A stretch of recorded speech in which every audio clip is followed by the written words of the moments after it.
Bonjour tout le monde et bienvenue à cette deuxième session de correction en direct. Non, pas en direct, d'ailleurs en différé. Alors j'espère que vous allez bien. De mon côté, tout va bien, toujours pas de fièvre. Alors c'est parti pour cette correction en vidéo. On commence par l'exercice 32. L'exercice 32, c'est un exercice de calcul, mais on peut le faire donc soit directement euh, à la main. Donc il faut connaître bien évidemment les formules, hein. Les formules, donc le 32, je vais le commencer ici. Alors, bon, si je cherche la variance et l'écart type, il faut déjà que je calcule l'espérance.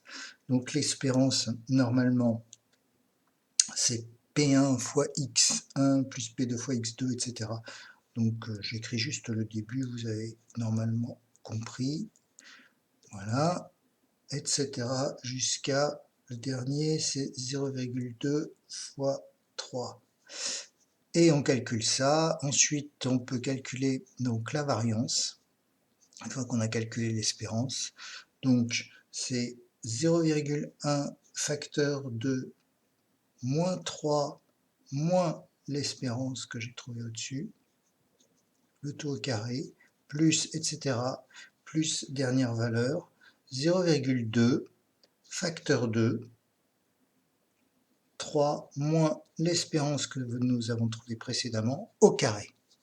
Bon, bien évidemment, on fait ce calcul, etc. Et on trouve une certaine valeur. Et ensuite, le sigma, l'écart type, c'est tout simplement la racine carrée de la variance. Bon, on peut faire tout ça à la main, pas de problème, il n'y a pas trop de valeur, c'est faisable. Mais l'idée, c'était de le faire à la calculatrice. Je vous ai dit de regarder des tutos, on en trouve plein selon votre calculatrice. Donc, bon, moi je vais le faire avec une TI Stat, c'est tout ce que j'ai.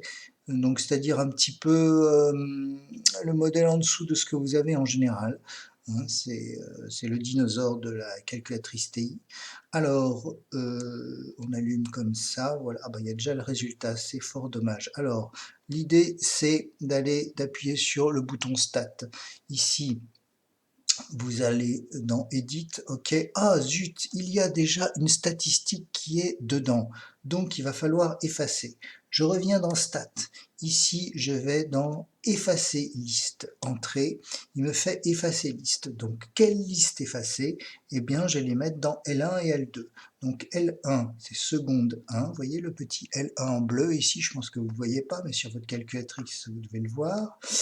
Et L2. Voilà, je vais effacer liste L1 et L2, entrée, fait. Il me dit, ah, il me dit que c'est fait. Alors allons voir. Donc je vais sur Stat, Edit, Entrée.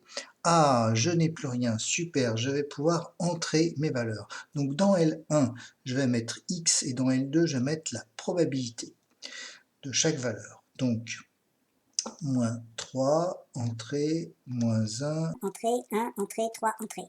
Je passe dans la deuxième colonne, 0,1. Entrée, 0,5, entrée, 0,2, entrée, 0,2, entrée.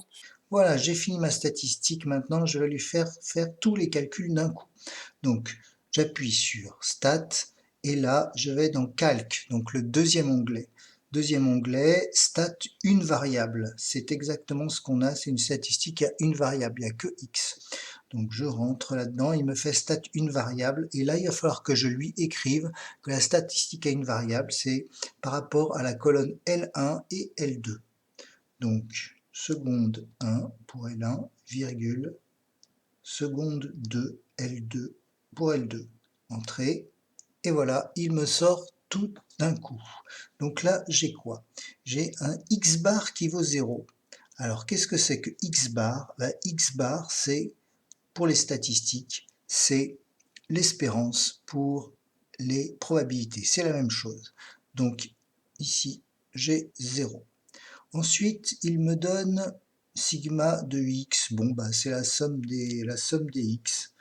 Effectivement, si je regarde ma statistique, mais j'ai moins 3, moins 1, plus 1, plus 3, ça va faire 0, mais là, ça n'a aucune valeur vraiment. Après, il me donne sigma des x carré. Bon, on s'en fiche un peu. Après, il me donne grand S de x, je ne sais pas ce que c'est, et après il me donne sigma de x. Ah bah sigma de x, il est là. Donc mon sigma de x vaut normalement 1,84 au centième.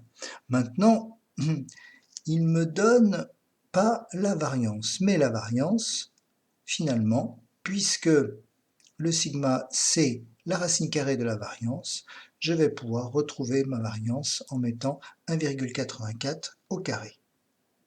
Donc 1,84 au carré, et ben ça me fait dans les, alors c'est à peu près égal hein, tout ça, 3,39 parce qu'après il y a un 5. Et ben voilà, j'ai fini. Oui, alors juste un petit détail. Nous voyons ici n égale 1. Qu'est-ce que c'est que n égale 1? Ben, n, c'est finalement la somme de la deuxième ligne, L2. Et ceci nous permet de voir qu'on ne s'est pas trompé dans cette somme, qu'on n'a pas fait une possible erreur de frappe. On voit que la somme, c'est bien 1, et 1, c'est la probabilité totale.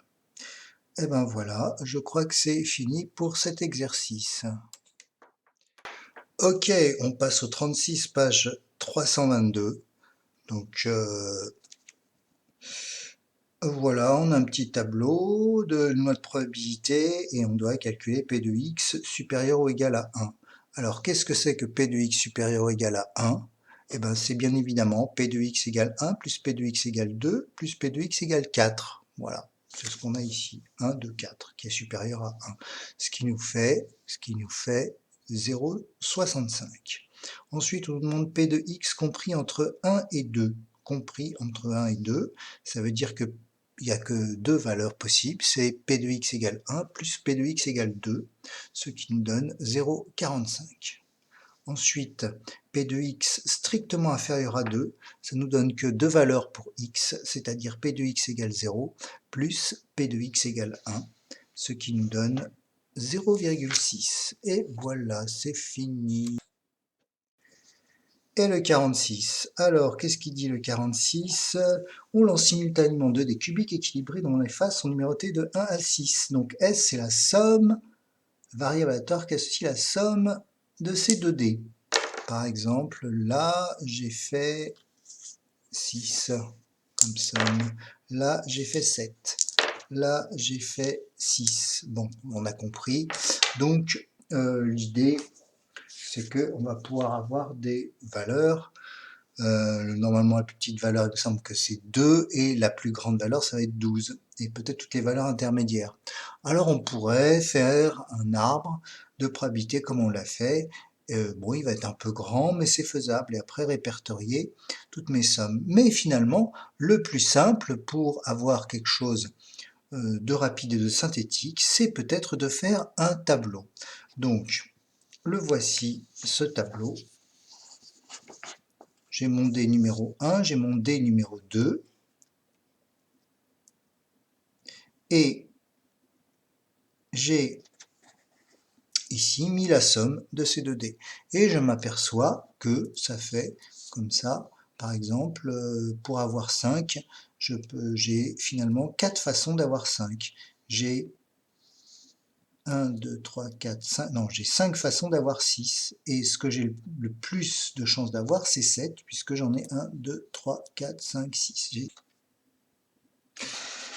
Donc la loi de probabilité, la voici, la voilà, avec nos différentes valeurs de 2 à 12, et en dessous, j'ai tout simplement compté.